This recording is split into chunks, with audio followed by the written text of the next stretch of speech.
নমস্কার বন্ধুরা, defence knowledge আপডেটসে আপনাদের স্বাগত। তো বন্ধুরা, ডিফেন্সের ব্যাপারে ভারতের স্ট্র্যাটেজি সত্যি অবাক করার মতন। তার কারণ হচ্ছে ভারত এতদিন পর্যন্ত অস্ত্রের ব্যাপারে অন্য দেশের ওপর নির্ভর করত। অর্থাৎ ভারত অন্যান্য বিভিন্ন দেশের থেকে অস্ত্র ইম্পোর্ট করত, কিন্তু বর্তমানে ভারত অস্ত্র নিজেদের দেশে বানিয়ে তা বিদেশে এক্সপোর্ট করা শুরু করেছে। তার সাথে এমার্জেন্সি হিসেবে যে অস্ত্রগুলোর প্রয়োজন হচ্ছে, অর্থাৎ যে অস্ত্রগুলো বানাতে হয়তো ভারতের ৫-১০ বছর লেগে যাবে, সেগুলো ভারত কিনে নিয়ে নিজেদের অস্ত্র ভাণ্ডারকে আরও শক্তিশালী করছে।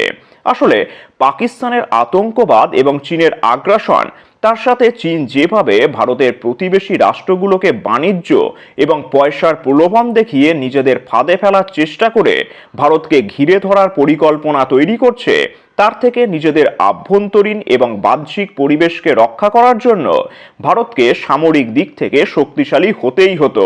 আর এই বিষয়ে একটি গুরুত্বপূর্ণ খবর সামনে এসেছে। আসলে ভারত তার ৩ বাহিনীর জন্য প্রায় ৮৪,৫৬০ কোটি টাকার অস্ত্র এবং সামরিক সরঞ্জাম কেনার সিদ্ধান্ত নিয়েছে।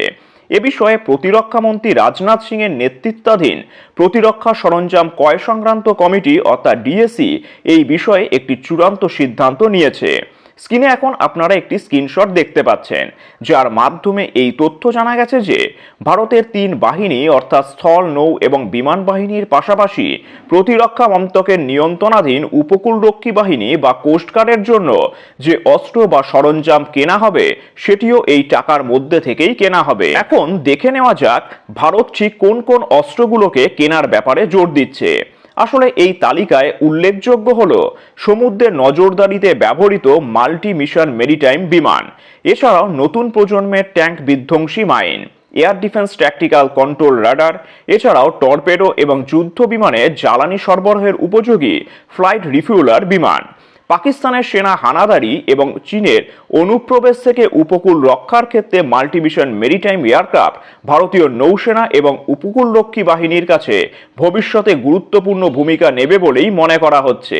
প্রসঙ্গক্রমে আরও একটি খবর আপনাদের জানিয়ে রাখি, আর সেটা হচ্ছে ভারতীয় প্রতিরক্ষা গবেষণা ও উন্নয়ন সংস্থা অর্থাৎ ডিআরডিওর পক্ষ থেকে জানানো হয়েছে যে দেশীয় প্রযুক্তিতে তৈরি সাবমেরিন থেকে উৎক্ষেপণযোগ্য ক্রুজ ক্ষেপণাস্ত্র নির্মাণের কাজ শেষ হয়েছে এবং মার্চ মাসের শুরুর দিকে ৫০০ কিলোমিটার রেঞ্জের এই ক্ষেপণাস্ত্রের চূড়ান্ত পরীক্ষা শুরু হবে বলেও জানা গিয়েছে।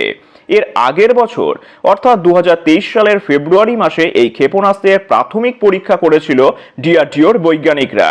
ভারতীয় স্থলসেনার হাতে ইতিমধ্যেই ১০০০ কিলোমিটার পাল্লার ক্রুজ ক্ষেপণাস্ত্র নির্ভয় তুলে দিয়েছে ডিআরডিও। আর সাবমেরিন থেকে উৎক্ষেপণযোগ্য ক্ষেপণাস্ত্রটি নির্ভয়ের নৌ সংস্করণ বলেই জানানো হয়েছে।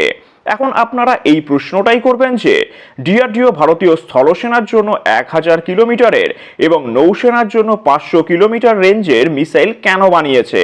তাহলে দেখুন, আপনারা সবাই জানেন যে সাবমেরিন জলের নিচ দিয়ে যায়, তাই তার অবস্থান সহজে বোঝা যায় না। যদি কোনো সাবমেরিন ভারতীয় উপকূল থেকে ১০০০ কিলোমিটার দূরে অবস্থান করে আর সেখান থেকে যদি মিসাইলটিকে উৎক্ষেপণ করে, তাহলে সেই মিসাইলটির রেঞ্জ দাঁড়ায় ১৫০০ কিলোমিটার। কিন্তু ভূমি থেকে ভূমি মিসাইলের ক্ষেত্রে সেই মিসাইলকে এক জায়গা থেকে অন্য জায়গায় নিয়ে যাওয়াটা যথেষ্ট সময় সাপেক্ষ এবং ব্যয়বহুল ব্যাপার। তাই নৌ সংস্করণের ক্ষেত্রে ভূমি থেকে ভূমি মিসাইলে দূরত্ব সবসময় বেশি হয়।